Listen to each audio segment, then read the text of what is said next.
YouTube, what is up? It's your boy Sarge America back at it again with another video. The knife hand shop of inspiration is back in your life. And guys, what a night of fights last night. What a night of fights from Yas Island in Abu Dhabi, UFC 251.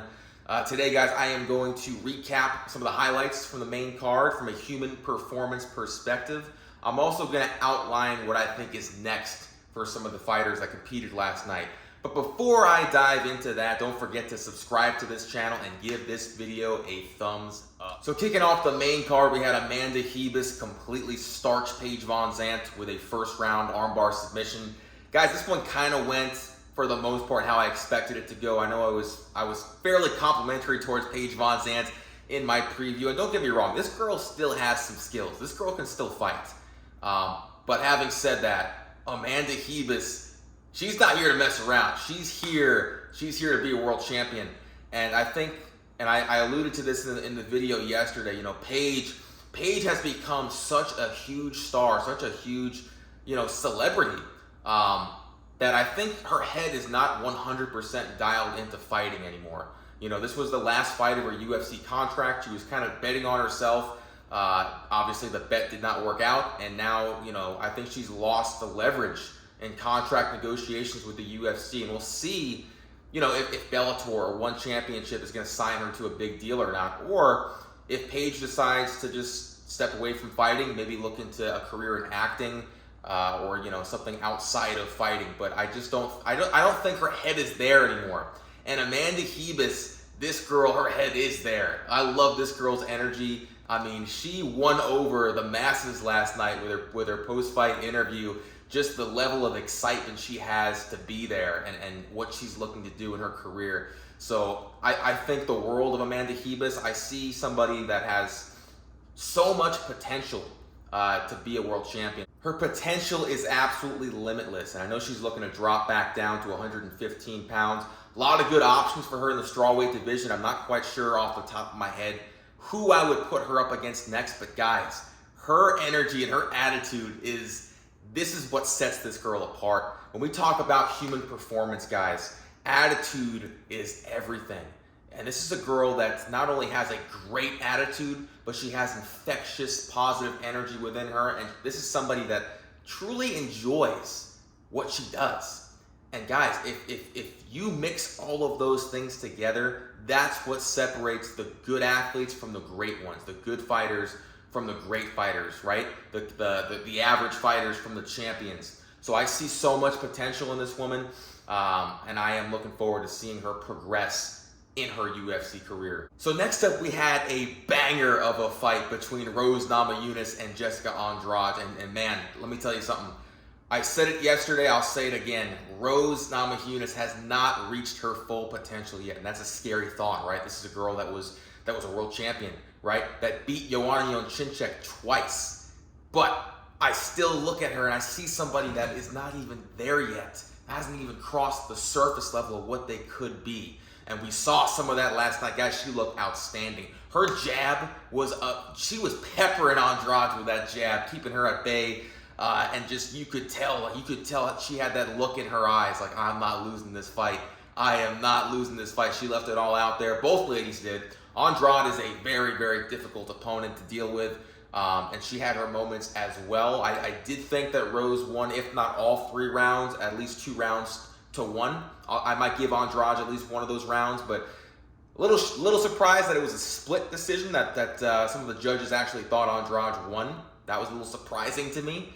I think Rose, you know, I think she outpointed her, outstruck her, and just kind of kept that pressure on her. So what's next for Rose is perhaps the big question out of this. Is she ready to go after her belt again? Is she ready to get her belt back? I think she is. I think a fight between her and Weili Zhang would be, I mean, if we thought Weili Zhang and Joanna was a great fight, which it was, Weili versus Rose, I think could top that. And if you ask me if I think Rose can beat Weili Zhang, absolutely. I absolutely think Rose Namajunas, like I said, I think she can beat any woman on planet Earth if she's all there mentally, if she's all dialed in up here, all dialed in her heart. I absolutely believe she could beat Weili Zhang. It's not going to be easy. Weili Zhang is a killer. This woman is, I mean, she's the champ for a reason, and she's destroying everybody in her path. But if you ask me who in the women's strawweight division has the best chance against her, it's Thug Rose all the way. You know, if Thug Rose can use her reach like she did last night and keep Weili Zhang at bay and pepper her with that jab, and you know, you come in there with a smart game plan, but also come in there with that killer instinct, and come in there the only way that Thug Rose can, with that mindset of, you know what, I'm going to destroy this woman, I'm going to outpoint her, and I'm going to put her away. I think she can do it. Now, it's not going to be easy. Like I said, Weili Zhang, she is just powerful, but she's also extremely technical as well. She mixes that power and that technique so well, and that's what makes her great. So, again, I think that's a very compelling title fight. I do think it's next for Rose. I think they're going to make that fight happen, and it's going to be fireworks. And when I say that we haven't seen the best of Rose Namajunas yet, I think we have a very good potential of seeing that level against Weili Zhang. And I know the naysayers will say, well, Mitch, Weili Zhang is going to be too much for Rose. I mean, look at the way she starched Andrade. Look at the way she beat the living hell out of Joanna Jędrzejczyk for 5 rounds. And I see that, and I would agree with you that, yeah, she is a killer, like I said. But if you ask me who has the best chance of beating her, it's Rose. It's Rose all day. If she's highly motivated, if she comes in there with a mindset that she needs to have, guys, Rose can do something special against Weili Zhang. But let's move on to the first title fight that occurred last night. First of 3 for the vacant UFC bantamweight title, Petyr Yan and Jose Aldo. Guys, whew, what a crazy fight. First of all, I had Aldo up. After the first 3 rounds, I had Aldo up 2 rounds to 1. I thought he was looking solid. He was starting to use those leg kicks again that made him famous.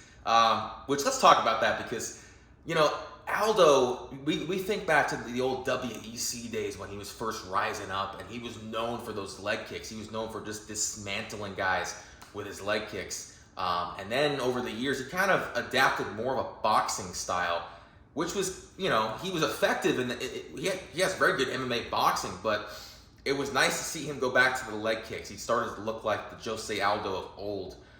But that didn't last long, guys. Petyr Yan is an animal, and he turned up the pressure in the 4th and 5th rounds, and he absolutely destroyed Jose Aldo to win that vacant bantamweight title. First of all, that stoppage was rough to watch. That referee, I don't know what he was looking for, but he let Aldo take an ass whipping of a lifetime. And I get it, you know, reffing's a tough job.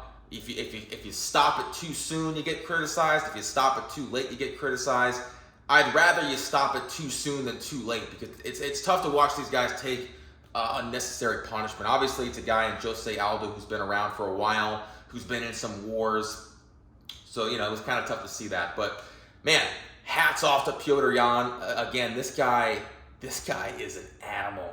And I cannot wait to see him and my boy Aljamain Sterling, fellow Long Islander. That's going to be a fantastic fight. I'm hoping that's going to be next, because, listen, that's the fight that, if you ask me who the top 2 guys at 135 are right now, it's a no-brainer. Petyr Yan and Aljamain Sterling. I mean, if Henry Cejudo is truly retired, it's those 2 guys. And after that, man, it's a murderer's row at 135. You got Cody Garbrandt, who's on the rise again, looking back into his top form. You also got Marlon Moraes still waiting in the wings, hungry for another title shot, looking to get another title shot. You got a kid in Sean O'Malley, Sean O'Malley, the Sugar Show, that's looking like a potential superstar at 135. And let's not forget, and I'm not a big fan of this guy, I think what he did, he kind of showed his true colors, TJ Dillashaw, you know, but we can't forget, he'll be making a comeback. I think next year his suspension will be up. So, you know, he's still obviously one of those guys, and we'll see how Dillashaw performs without the EPO. I'm not going to get into that, but, you know, you got to think 135 is a stacked division right now. So many great matchups are going to come, and I can't wait to see Yan defend his title against all these guys. So now we move on to the robbery of the century. I mean, listen, I've seen some pretty bad decisions throughout my time watching MMA. Probably the worst decision I ever saw was Lyoto Machida getting the decision win over Mauricio Shogun Rua back in 2009, I believe, when Shogun was just beating the hell out of him for 5 rounds. To this day, that's probably still the worst decision I've seen, but this one comes close, guys, because there is no way on earth Alexander Volkanovski won that fight against Max Holloway. Holloway was all over him, man. He outstruck him, and I know a lot of you are probably saying, well, there's more to MMA than total strikes landed. And I agree with you, but for the most part, the entire fight is a stand-up fight, that's what you have to look at. You have to look at the numbers, and the numbers don't lie. For the people that thought that Volkanovski won, I'm curious. I have yet to meet anybody that thinks that. I have yet to talk to anybody that thinks Volkanovski actually won that fight last night. But if you're one of them, please comment below and explain to me what he did to win that fight, because I saw nothing. I saw Max Holloway coming in. Listen, that Zoom training must have paid off.